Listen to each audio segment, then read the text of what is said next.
Welcome to Monday. If you take a look at your favorite news source today, you'll notice a very bizarre phenomenon. There's no bad news in America. Nobody's oppressed. The economy is doing well. ISIS is in retreat. No one is abusing the organs of government to get at ordinary citizens the way Obama did with the IRS. Crime is down. Taxes are down. So, of course, the media spent the weekend attacking the president of the United States. Here's what the media knows about Donald Trump so far. Donald Trump never wanted to be president. That's why he colluded with Russia to become president, because he wanted it so badly, though he didn't want it. This shows that Donald Trump is mentally unbalanced, and in support of that, we have the reliable testimony of left-wingers dressed up as vaginas and screaming at the sky. The press has been totally fair to Donald Trump, and if anyone says they haven't, they'll be shouted down, cut off, and escorted out of the studio. And Donald Trump is stupid and stupidly defeated every candidate who opposed him, and then stupidly defeated the most qualified person ever to run for president, because that's how stupid he was. He didn't even know that she was smarter than he was and supposed to win. Now, when it comes to Trump's morals, of course, who better to speak about morality than Hollywood? Last night at the Golden Globes, all the women who knew that Harvey Weinstein was a sexual predator and continually covered up for him, dressed in black at the Golden Globes to protest the fact that they covered up for Harvey Weinstein. They now demand that they stop doing that, which is why they're wearing those fetching black gowns. So the news media that attacks Trump's honesty is talking complete nonsense. The entertainment industry that attacks Trump's morals has no morals. And the resistance that attacks Trump's mental stability is dressed up as a vagina. Like I said, welcome to Monday. There's no bad news. Trigger warning, I'm Andrew Klavan, and this is The Andrew Klavan Show. I feel hunky-dunky, life is tickety-boo. Birds are winging, also singing hunky-dunky-doo. Ship-shape, tipsy-topsy, the world is zippity-zing. It's a wonderful day, hurrah, hooray! It makes me want to sing. Oh, hurrah, hooray! Oh, hooray, hurrah! This weekend was absolutely hilarious. I mean, I think it is a wonderful thing to watch the left continually firing torpedoes at Donald Trump, and then their ship sinks as they congratulate themselves on what wonderful torpedoes they fired at Donald Trump. I mean, Trump put out this tweet, they're attacking because of this stupid book, that Michael Wolfe book. They're attacking Trump's mental stability, even though they admit the book is complete nonsense. They're attacking Trump's mental stability and talking about the 25th Amendment and should he be removed for office. So Trump tweets, throughout my life, my two greatest assets have been mental stability and being, really smart. Crooked Hillary Clinton also played these cards very hard and, as everyone knows, went down in flames. I went from very successful businessman to top TV star to president of the United States on my first try. I think that would qualify as not smart, but genius, and a very stable genius at that. So the press, of course, went nuts, right? And it's this thing that Trump does to them. They go, oh, my God, Trump is tweeting that he's a stable genius. He's no stable genius, Trump. He's no stable Trump genius. He's no genius, Trump genius, stable Trump genius. By the time you're finished, you think that, oh, yeah, what do I know about Donald Trump? Oh, yeah, he's a stable genius. I mean, they just keep blowing themselves up. Anyway, we're going to look at the fact that we are living now in an almost completely imaginary America, or at least half of us are, and that Donald Trump, the guy who's supposed to be the phony and is kind of, in some ways, this reality TV star, he is the guy who's actually getting real stuff done. But that should not stop you from subscribing to the Daily Wire before Tuesday, January 16th, which is next Tuesday, right? That's next Tuesday, because guess what happens then? The conversation returns, 5 p.m. Eastern. Wait, you're rolling it up so fast now I have to calculate what 5 p.m. Eastern is. It's 5 p.m. Eastern, 2 p.m. Pacific. It's the 5th episode of The Conversation. Who will be there? Me. I will be there with Alicia Krause answering all your questions. Not only will I answer your questions about life mysteries with 100% accuracy, but you'll also have a special edition of The Conversation to cling to during the long, cold Klavanless weekend. The Conversation will stream live on the Daily Wire Facebook page and the Daily Wire YouTube channel, and will be free for everyone to watch, but only subscribers get to ask the questions. So if you don't subscribe, you're going to be sitting there staring at me thinking, oh my God, that man could be answering my questions. All my problems could be solved, but I didn't spend the last lousy $10 a month that it would take to get to ask the questions. Here's what you do if you are a subscriber. You log into the website, dailywire.com, watch the live stream, head over to the conversation page, and after that, just start typing into the Daily Wire chat box, and we'll pull live questions out as they come in. Once again, subscribe to get your questions answered by me on Tuesday, January 16th at 5 p.m. Eastern, 2 p.m. Pacific. Join the conversation with me. And while you are doing that, you might want to get some Bolin Branch sheets. The reason I say this is because, as you know, I never sleep. This is just true. You know, I don't sleep, but I do go to bed, and I go to bed and I read. And in order to do that, you really have to have comfortable sheets. You really have to have a comfortable bed if you don't sleep. If you sleep, it's no problem. Right? Then you need the comfortable sheets because they help you to fall asleep. But once you're asleep, you're not enjoying them anymore. I enjoy my Bolin Branch sheets all night long. These things last all night, brother, and I know because I am there. And the reason is that they are made of 100% organic cotton. And that means Bolin Branch sheets not only feel incredible, they look amazing, and they have this weird thing as they get softer and cooler as you wash them. So as you keep them, they actually become more and more comfortable. And since Bolin Branch sells exclusively online, you're not paying the expensive retail market. So that's half the price for twice the quality. You will love these sheets. And if you try them for 30 nights and you don't love them, you can return them for a full refund. Anyone who sleeps on Bolin Branch sheets loves them. And even me, who doesn't sleep on them, just lies on them, I love them too. They get thousands of 5-star reviews. The New York Times, a former newspaper, Forbes, and the Wall Street Journal all rave about them. And even 3 U.S. presidents have Bolin Branch sheets. Go to bolinbranch.com today, and you'll get $50 off your first set of sheets plus free shipping in the U.S. when you use the promo code Klavan. That's Klavan for $50 off plus free U.S. shipping right now at bolinbranch.com. That's BOLL and branch.com. Promo code Klavan. Bolinbranch.com, promo code Klavan. If you are like me, you will stay up and you will think, gosh, I'm comfortable all night long. It's great.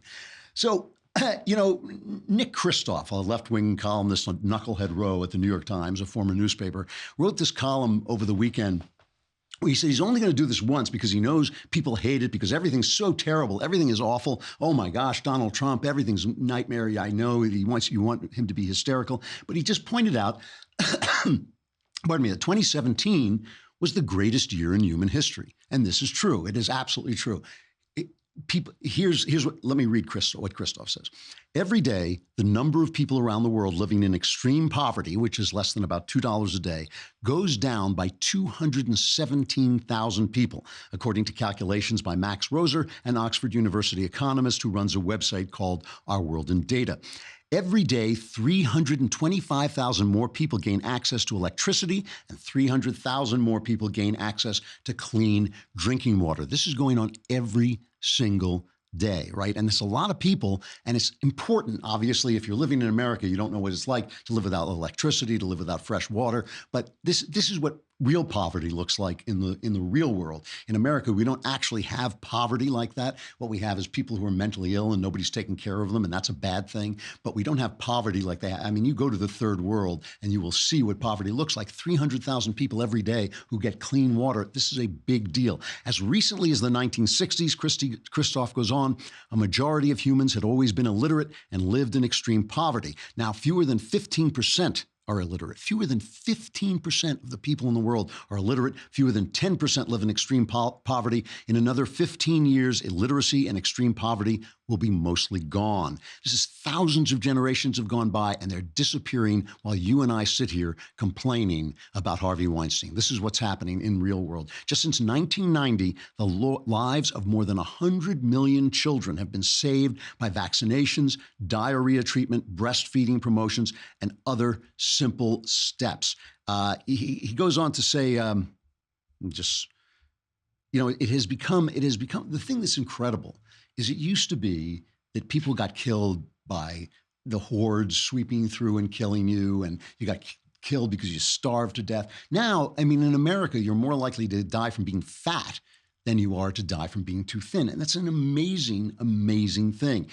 And all of this is because of science. It's because of free market capitalism. It's because of the internet and the communications that are improving. You know, people can get educations even in places where the Taliban won't let them go to school. It's an amazing moment that we're living through. And so what is the press covering over the weekend? What is the press talking about? Because it raises questions. If there's actually no bad news in America, and of course there's always bad news, there's a crime that's taking place, or in JFK in the airport in New York, the bad weather has everybody delayed, and there's always some kind of bad news. But I'm talking about endemic, institutionalized bad news. If there's no bad news, if we are actually making America great again, then the question then becomes, what's our greatness for? You know, that's what we should be talking about. What do we do now? What do we do if we're free? What do we do if we're rich? What do we do if things are okay? You know, what do we do? Well, we watch the Golden Globes and everybody complains. Or Michael Wolfe, this very, very absurd journalist, writes a book about Donald Trump. And we spend the weekend talking about whether Donald Trump is fit for office on the basis of a book that everybody acknowledges is absurd. So, I mean, for this guy, Michael Wolfe, he obviously thinks he's a very important guy. He feels that this is he is unleashing this attack on the White House. And here he is unleashing that attack. Fire the laser!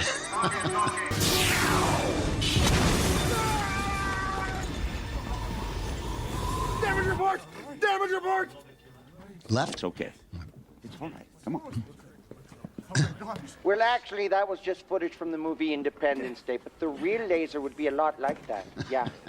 It would be. He looks exactly like Michael Wolfe. The resemblance between Michael Wolfe and Dr. Evil is bizarre. You never see the two of them at the same place at the same time. But let's look at this. Is this guy? He hangs out and he gets all this gossip and there's all this people saying, "Oh, Trump is stupid. Trump is crazy." And now he's going on and he is going to tell us that Trump is not fit to be president. So I guess this is cut number 7, right? Is Donald Trump fit to be president from everything you've seen? No. Why not? Read the book. Yeah, I mean, that's essentially what the story of the book is. But in brief, because you want to know, because he's only interested in, not only is he only interested in just himself, he's just interested in his immediate gratification in this moment. So there is nothing beyond that. Temperamentally aside, is he mentally fit to be president of the United States? You know, based on everything that you've heard from people who work with him day in and day out. So you feel like, you know, when you're talking to someone, you're like, I'm concerned about this person. I think this person is mentally ill. Do you have concerns? Every time you speak to him, you think this is a wingnut. Okay, so is Trump mentally fit to be president? No. Here's cut number 9, being asked the same question the next day. I did not say he's mentally unstable. I would not be qualified to do this. I'd say I have merely described, and mostly not my impressions, the impressions of other people, of the people he deals with on a daily basis. But the president denies he ever spoke with you for this book at all. Well, I think he probably had no idea he was speaking to me for this book. When I would meet the president in the White House, we would chat as though we were friends, and that was but that's not an interview to greet someone and say hello. I mean, that's not a journalistic exercise. Okay, so that's who this guy is, right? He's got a bunch of quotes. Some people say they never said the quotes. Obviously, a lot of it comes from Steve Bannon, who also was the source on another book called The Devil's Bargain, where it was how dumb Donald Trump is, but Steve Bannon pulled him together. And now Bannon is kind of in the outhouse. He's in the doghouse, trying to apologize, but not really apologizing. He's done. He's finished. You know, he not only was the guy silly enough, Bannon, incompetent enough to lose Alabama by backing a guy who couldn't win, a Republican who couldn't win in all Republican Alabama, but he was so politically unaware that he thought he could maintain his powerful stance while alienating his one friend, the one thing that gave him power, which was the friendship of Donald Trump. Now, but this is that's not the important thing. The important thing I want to deal with is reality versus fantasy, the reality of the world we're living in, which is getting continually better. Things are getting better in America, particularly. The economy is booming. You know, we're really doing quite well. Trump has had a very, very consequential, very successful first year. He's looking forward to kind of more bipartisan stuff. He's making some overtures on the Dreamers and saying, yes, if you'll deal with me on the wall, I'll deal with you on the Dreamers. So he's looking to try and bring the Democrats out from the resistance idea, which I don't think people like. I mean, their donors like it, but I don't think the ordinary people like it. And say, come on, let's get some stuff done together. You like infrastructure. You're always big on infrastructure. Let's do some of that. That's what's really happening. But now we're talking about this book, and I want to show you Maggie Haberman. Now, and we'll get to the Jake Tapper disaster of an interview in a minute. But Maggie Haberman is a woman who we know is a Clinton operative. The Clinton campaign said in the emails that were exposed by WikiLeaks, they said, anytime we want to place a good story, we know we can go to Maggie Haberman. I guess she was at Politico at the time. We know we can go to Maggie Haberman. She will reliably place our stories for us. So we know she's a Clinton operative. So the New York Times, a former newspaper, hired her to cover the White House. That's who the New York Times is, right? They relentlessly search for truth, as they say. So here's Maggie Haberman's comment on this book. Listen carefully to what she says. I believe parts of it, and then there are other parts that are factually wrong. I mean, the thing about Michael Wolfe and his style, which apparently nobody in the White House appears to have done a cursory Google search on him, what his MO is, but he believes he deals in larger truths and narratives. So he creates a narrative that is notionally true, the conceptually true. The details are often wrong, and I can see several places in the book that are wrong. Such as? I mean, do you have any examples? So, for instance, I mean, he inaccurately describes a report in the New York Times. He inaccurately characterizes a couple of incidents that took place early on in the administration. He gets basic details wrong. He inaccurately reported that we reported the substance of the dossier? Correct. He described in the book Rupert Murdoch's, quote, an expletive idiot about Trump, and then in his own column a day later it was expletive moron. So see, that's sloppy. Right. The stuff about the CNN dossier, that is public knowledge. The CNN didn't publish the dossier. He says they did. That's one fact check away from getting it right, but he doesn't do it. He doesn't do it, and he also doesn't care. I mean, Michael Wolfe and Donald Trump are not dissimilar people, right? I mean, there is a reason they knew each other before the president became the president. Wolfe privately refers to him as Donald, not Trump or the president, and so forth. And so there is some kind of a similar style there. So it's Trump's fault that this guy's lying about him. He's like, this guy's a liar, just like Donald Trump. You know, this is Maggie Haberman, Clinton operative, working for the New York Times under the guise of being a good reporter, and she talks to Trump all the time. He does sit down and talk to her. He obviously likes her. So it's notionally true. It's a larger narrative. And we've heard this a lot from the press recently, right? Remember Dan Rather, it's fake but accurate. The documents he had on George W. Bush, well, they were fake, but the story was true. And then we had Newsweek editor Evan Thomas, which was my favorite quote, was the rape case. What's the name of the college?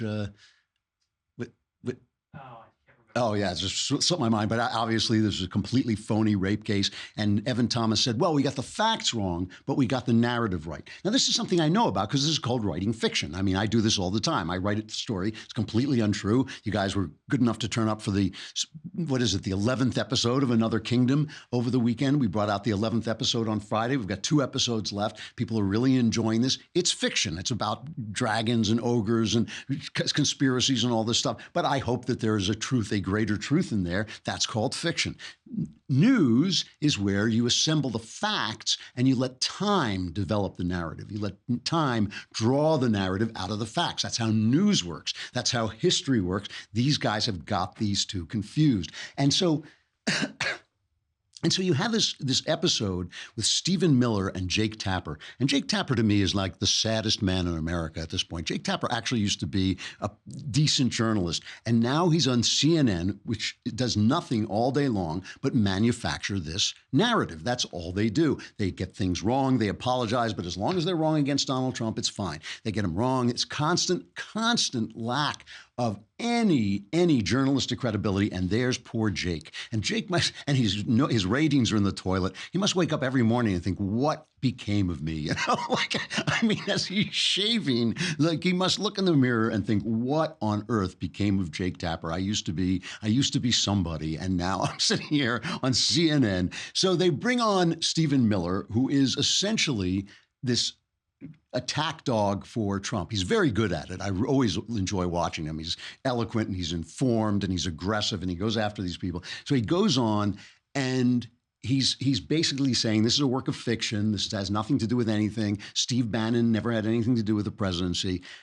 And Tapper is left in the position of defending this completely dishonest network, CNN, which is now just a 24/7 factory of fake news. so that he's yelling at Stephen Miller, who is obviously a partisan spokesman, right? Don't bring him on if that's not what you want to hear. And so they start yelling at each other, and they claim that they escort Miller out afterwards, that he wouldn't leave the studio and they escort. I don't know if that's true or not. But the whole thing is that now on CNN, when somebody starts introducing another point of view, this is what happens to him. They cut him off, they shut down, they go to commercial, they throw him out.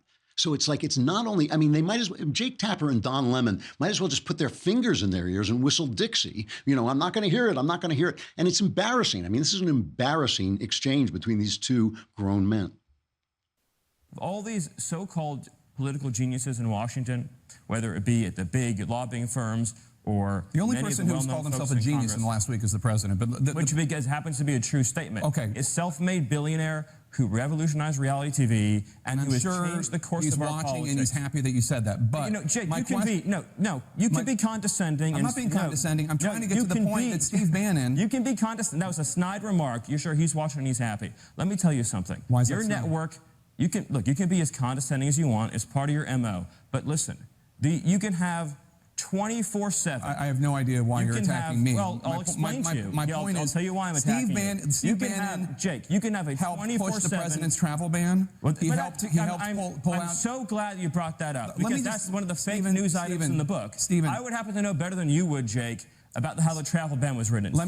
Steve Bannon didn't push the travel ban. If you would let me, Steve Bannon wasn't right. If you let me ask this question. No, because you get 24 hours of negative anti-Trump hysterical coverage on this network that led in recent weeks to some spectacularly embarrassing false reporting. I think the viewers right now can ascertain who's being hysterical. The viewers are entitled to have 3 months of the truth. Why don't you just give me 3 minutes to tell you the truth about Donald Trump that I know and then all of our campaign staff know? Because it's my show and I don't want to do that. It's my show, and I don't want to do that. So there, and you can take your news and get out of my. This is absurd. It is the fact that they are creating a narrative without any regard to facts makes guys like Miller. Look, I like Miller because he's entertaining. I'm here to be entertained, so I like Stephen Miller, but.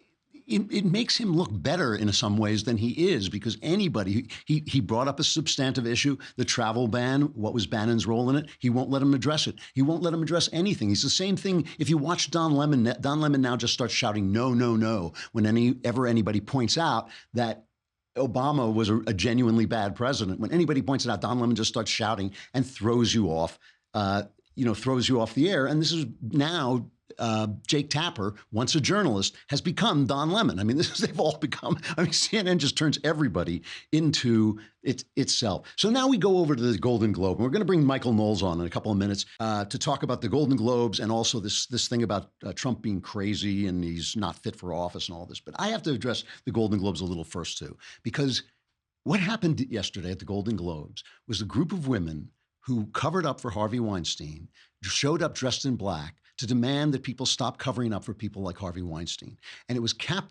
so the perpetrators showed up to protest the perpetration. The criminals showed up to protest the criminality. And at the end of it all, the candidate for president, the Democrat candidate for president for 2020, Oprah Winfrey, stood up and made this rousing speech about how, it's like watching her win an award today is like watching Sidney Poitier win an award 50 years ago. How, being a woman being raped today in 1940 or whatever it was is exactly the same as it would be today. It's just like she talked about a woman who was raped in 1944 in Alabama, a black woman raped in Alabama in 1944, it's just like Hollywood today. And she says, at the conclusion of the speech, she says, I want all the girls watching here now to know that a new day is on the horizon. And when that new day finally dawns, it will be because a lot of magnificent women, many of whom are right here in this room tonight. Now, every word of that is nonsense. Every word of it is nonsense. Every single word of it is nonsense. Women are not oppressed in America. They're not oppressed at all in America. And if change comes, which is kind of doubtful in Hollywood, but if it does, it's not going to have anything to do with the women who are in that room. It's not because none of them did anything. They stood by and did nothing. Let's just hear just a little bit of Oprah's speech. And this is how you know she's running for president on a Democrat ticket, because listen to her speech. You're gonna come out.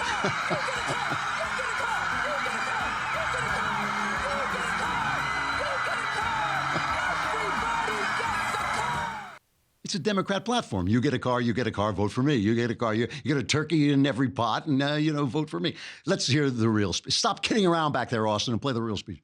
The press is under siege these days, but we also know that it is the insatiable dedication to uncovering the absolute truth that keeps us from turning a blind eye to corruption and to injustice.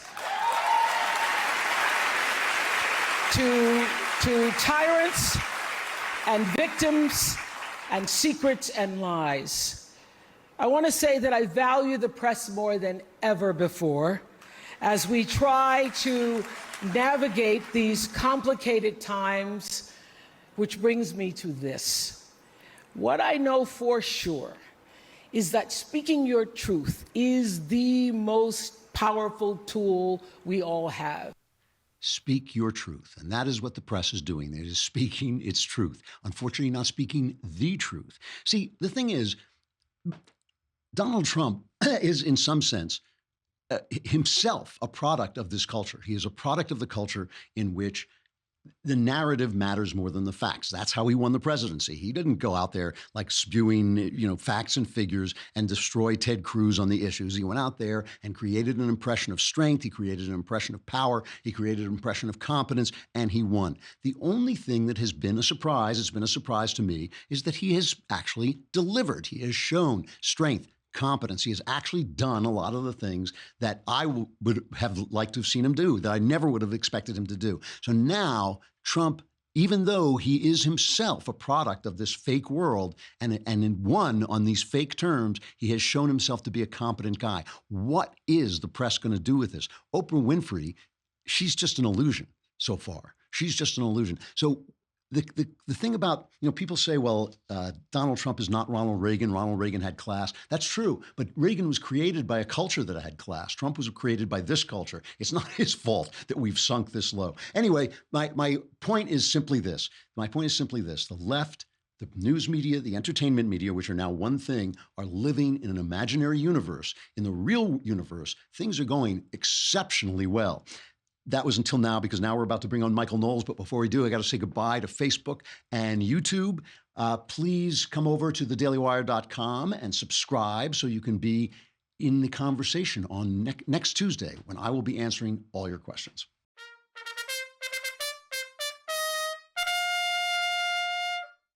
So we're talking about instability and mental deficits, and I think Knowles is the perfect person. I am right fit for this segment. the star, the heartthrob star of Another Kingdom, which is winding up to the end of the show. That is, we're almost at the end. Now I'm certain this is the last role I'll ever get in Hollywood. I got in some trouble for making fun of the Golden Globes last night. You were under fire big time. I was under fire. This was unbelievable. A lot of Hollywood stars with the blue check marks, they would begin a conversation by insulting me. Then I would be respectful and we would talk, and then they would end the conversation and then block me. It's kind of like our relationship. I think that's what Hollywood is doing to all of America. They're like Jake Tapper. They want to put their fingers in their ears. That's absolutely what they're doing. Yeah. So you'll have to tune into Another Kingdom. Truly, it's the last time I'll ever get to perform. It is wrapping up. We're now at the most exciting part. Yep. And it gets pretty gory and a lot of things that even I didn't expect as I was performing this. I'd have to take a break and say, oh, wait a minute, I can't believe that just happened.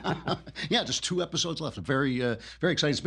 It's been a delight. I hope we do another one next year. It's now this year. I hope we do another one this fall, because I just had a great time doing it. Also, if the films and product that were being awarded at the Golden Globes are any indication, I think we're putting out the best art in Hollywood of the year. Yeah, so. And not only that, and we do it without abusing any women, because we can't get any women come near us. That's true. That's true. So you did watch the Golden Globes. I mean, give me a quick rundown. It was truly. I always say that I'm a martyr. I'm taking this on so you don't have to watch it. Yeah. This was the single most insufferable award show I have ever seen in my life. Amazing. During this awards show, as Hollywood lays in ruins, as these people's reputations are as ruins, as we have photos of Oprah kissing Harvey Weinstein, Meryl Streep kissing Harvey Weinstein, oh, love you, hugs and kisses. They're all exposed as assailants and enablers and lecherous monsters. True. Yeah. They get up on stage and lecture us. They lecture Donald Trump. They lecture America and regular people, in that little sliver between New York and LA. It was, the sanctimony increased. The smugness somehow increased. There was only one good line I thought of the night where they asked Denzel Washington on the red carpet, they said, so, is this the moment Hollywood's going to change? And he said, yeah, we'll see about that. The most down-to-earth guy in town. I mean, it is absurd. You know what it kind of is, though? It's kind of feminizing everything in the worst possible way. I mean, if you said our culture was becoming feminine and that it was becoming more nurturing or kinder or something like that would be great. But what it really is the way women, when they get irrational, just think that their feeling state is sacred. And you say, like, that's not actually happening. Well, that's the way I feel. That's what we're dealing with. We're dealing with an entire culture that thinks the way they feel is the truth. This was the essence of Oprah's speech. She said, you have to speak your truth. Yeah. Your truth. It was really amazing. Yeah, nasty women cannot be glamorous. And so they've taken these shows that used to be glitzy and glamorous. That's the only reason anyone would watch, is to see people dripping in diamonds be sort of elegant on a stage, and they've replaced it with screaming political activists, and worked out really well for CNN, or for ESPN rather. Yes, so and keep the it NFL. up, Golden Globes. The NFL worked well too. Yep. So meanwhile, now we're supposed to believe that because this guy wrote a book that everybody acknowledges is untrue, that Donald Trump is nuts. And one of the things that got me, I talked about this last week, is that he says in the book, or he said in an article, that Donald Trump keeps repeating himself and is kind of demented. But we see Donald Trump virtually every day. He talks to the press off the cuff. He never does that stuff. Well, you believe your lying eyes over CNN? Is that what you're saying? That's so prejudicial. Jake Tapper would throw me off his show for that. He would. Okay. You made your good point for the only one. Oh my God. I know. I'm sorry to meander into the media so much here, but that interview was so glib and so smug and so smarmy. He might as well have been at the Golden Globes. Is this a new thing, though? Is it a new thing for people to say the president is nuts? This attack comes back time and time again.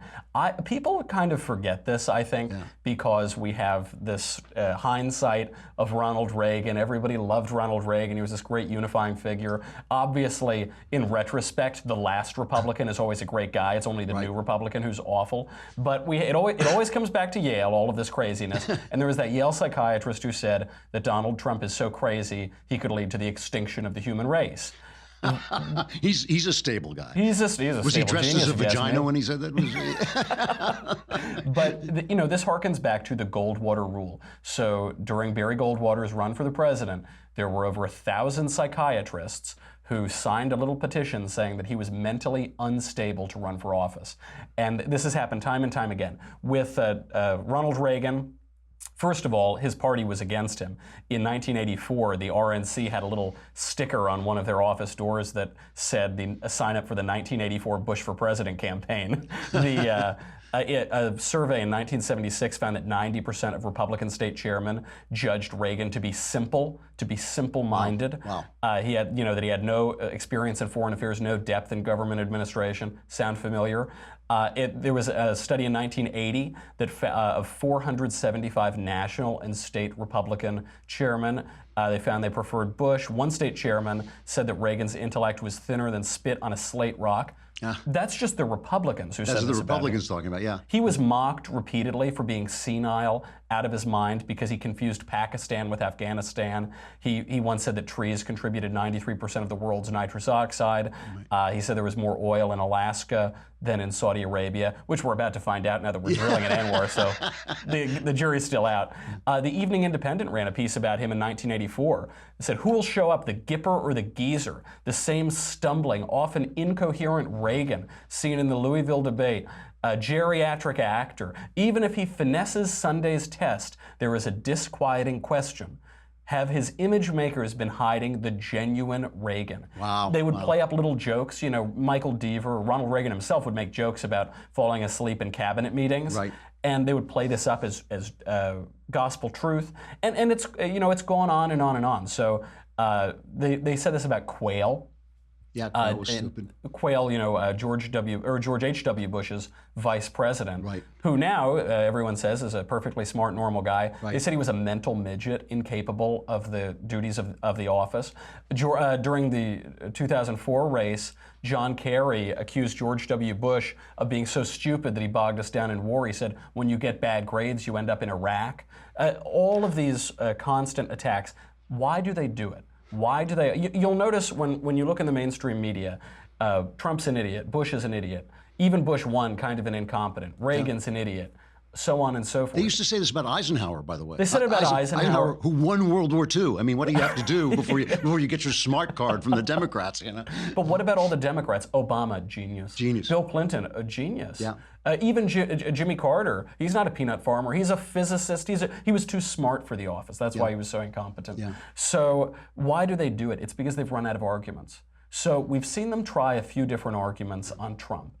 We've seen him try that he is only in it for the rich. He's only helping the rich. That's what this whole tax bill was about. But turns out that the vast majority of Americans are getting a good tax cut here. That one didn't work. He's going to he's got a sticky finger. He's going to attack every people, launch missiles all over the world. That didn't happen. He's handled foreign affairs pretty well. When they can't engage in the debate, when they can't debate politics or political philosophy, they have to turn the conservative point of view from a coherent political philosophy into a weird psychological tick and twitch that has to be corrected through medicine and science rather than engaging with the actual content of that philosophy.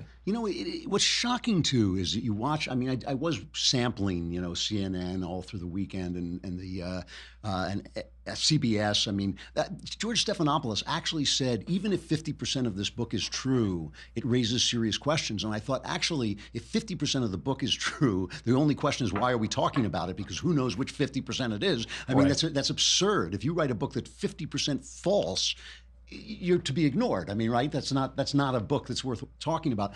Why is it? I mean, there's nobody on these shows, not one person who said, you say this every time. They did say Eisenhower was stupid. I mean, if you're a Republican, you're either stupid or evil. Right. I mean, that's one of the things. So like Nixon was evil. No one called Nixon stupid. He was evil. So Eisenhower was stupid. Truman, they even said this about Truman, and Truman was a Democrat, but he was kind of on the conservative side. But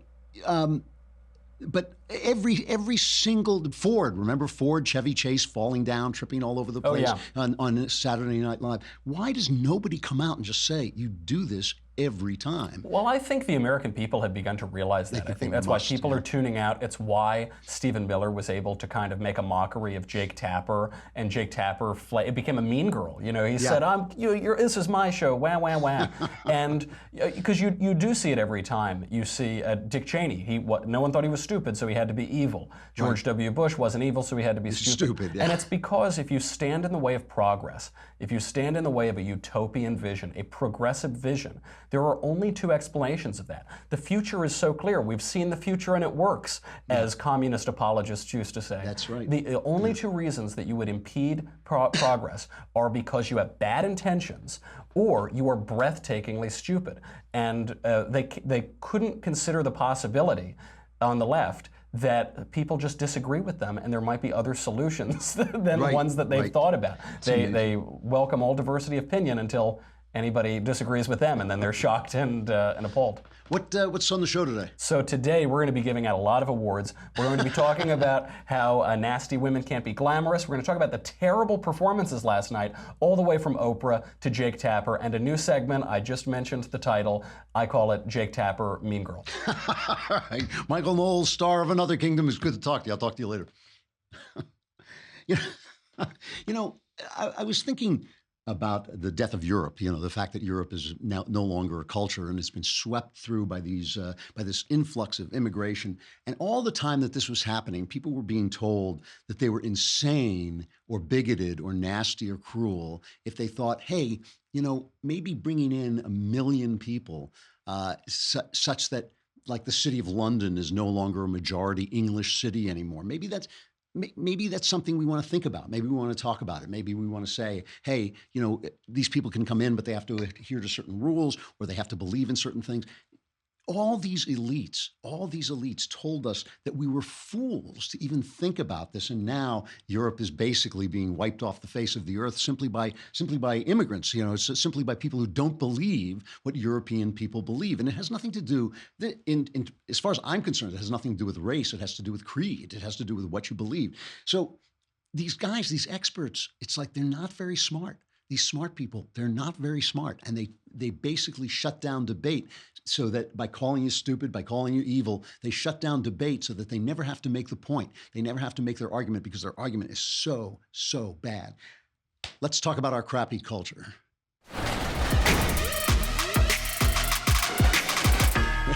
I'm going to turn to Steve Crowder. I always admire Steve Crowder because he moves around so well.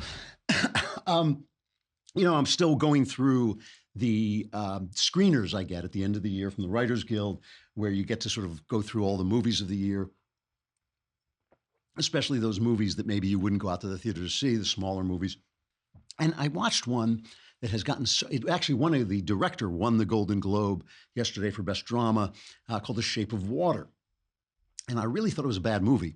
And I thought it's Guillermo del Toro, and Guillermo del Toro has a wonderful eye. I mean, the movies he makes are absolutely beautiful. The credits to this film are some of the most beautiful credits I've ever seen. So I'm not complaining about that. I'm certainly not complaining about the acting, which is absolutely terrific. Nick Searcy is in it. Our friend Nick Searcy, great actor. He is great always, and he's great in this. Michael Shannon takes this villainous character and just absolutely invests him with humanity and personality, and it's such good acting. And the star, lady named Sally Hawkins, she plays this deaf mute. Anyway, here's just what I want to talk about. Why I want to talk about this being part of our crappy culture. One of the things that the arts does, when I would go around and complain about the fact that conservatives don't participate in the arts, sometimes people would say to me, they'd say, well, is there something about being a left-winger that makes you more likely to create good art? And I would say, well, the only thing that I can think of is that art does tend to be culture critical. Art does tend to look at our culture and find the things that don't work, because every culture has things that don't work. And so, you know, the suburbs of America during the 1950s were one of the greatest things that ever happened to humankind. For the first time, you remember like Pete Seeger, the communist spy, was all singing songs about those ticky-tacky houses. Well, those ticky-tacky houses where working people could finally live with dignity and live with a lawn and have a little piece of America for themselves. Those were some of the most beautiful things that ever happened, but they all looked alike, so they didn't suit Pete Seeger's artistic sensibility. But that does capture something about those houses. There is a conformity to it. There is a repetitiveness to it. There is a mass-produced aspect to it. So art has this culture-critical role that it plays. So what's The Shape of Water about? The Shape of Water is essentially a remake of Splash. It's about a deaf-mute girl in the 1950s in a scientific facility where they are storing an Aquaman, right? They're storing a guy who's half fish, half person. It really is Splash. It's just, except Splash is a better movie. And she starts to fall. She's very frustrated. She's alone. She can't speak. And she starts to fall in love with him. And the evil Michael Shannon is there just using this thing as a piece of scientific artifact, and then they're going to kill him. And so it's all about, like, you know, her sort of finding love with this creature. So who is this villain, Michael Shannon? Well, Michael Shannon is a white man who says nasty things about black people. There's a gay guy in it who is rejected, and there's black people come in and they can't sit at the counter in the local diner. And it's, you know, so it's all about accepting the other, accepting the fish man as your lover, and not being this horrible Michael Shannon character. And I thought to myself, you know, this guy didn't exist in the 1950s, but if he ever existed, he existed in the 1950s. If he ever existed where people were absolutely certain that black people were inferior and that gays were evil, you know, that guy might have existed in the 1950s.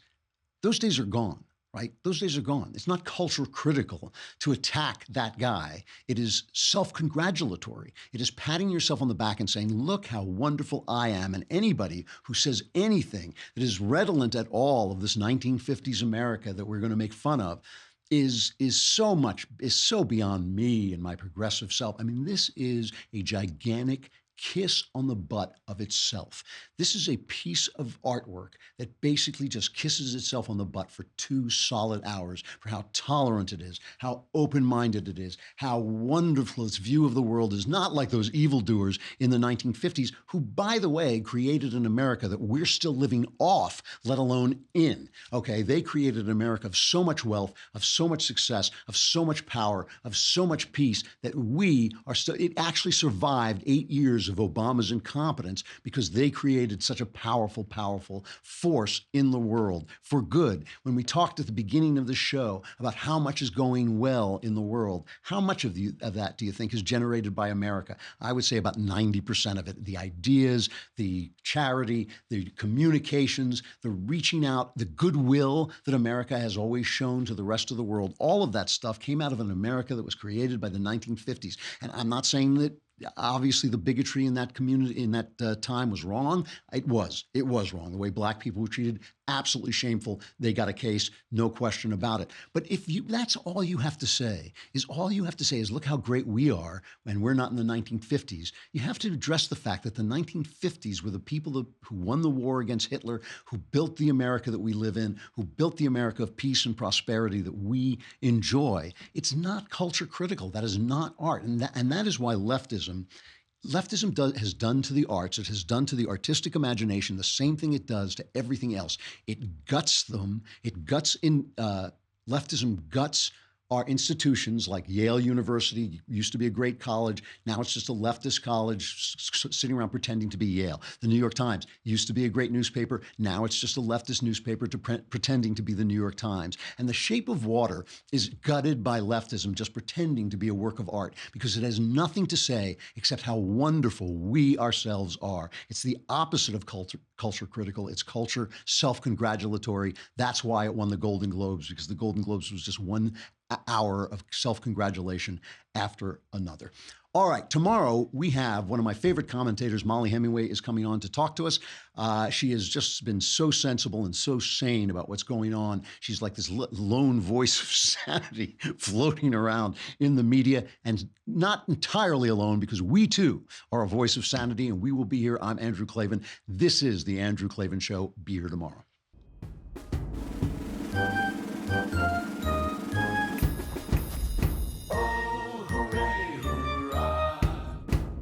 The Andrew Klavan Show is produced by Robert Sterling, executive producer Jeremy Boring, senior producer Jonathan Hay. Our supervising producer is Mathis Glover. Technical producer Austin Stevens. Edited by Alex Zingaro. Audio is mixed by Mike Cormina. Hair and makeup is by Jesua Olvera. And our animations are by Cynthia Angulo and Jacob Jackson. The Andrew Klavan Show is a Daily Wire Forward Publishing production. Copyright Forward Publishing 2017.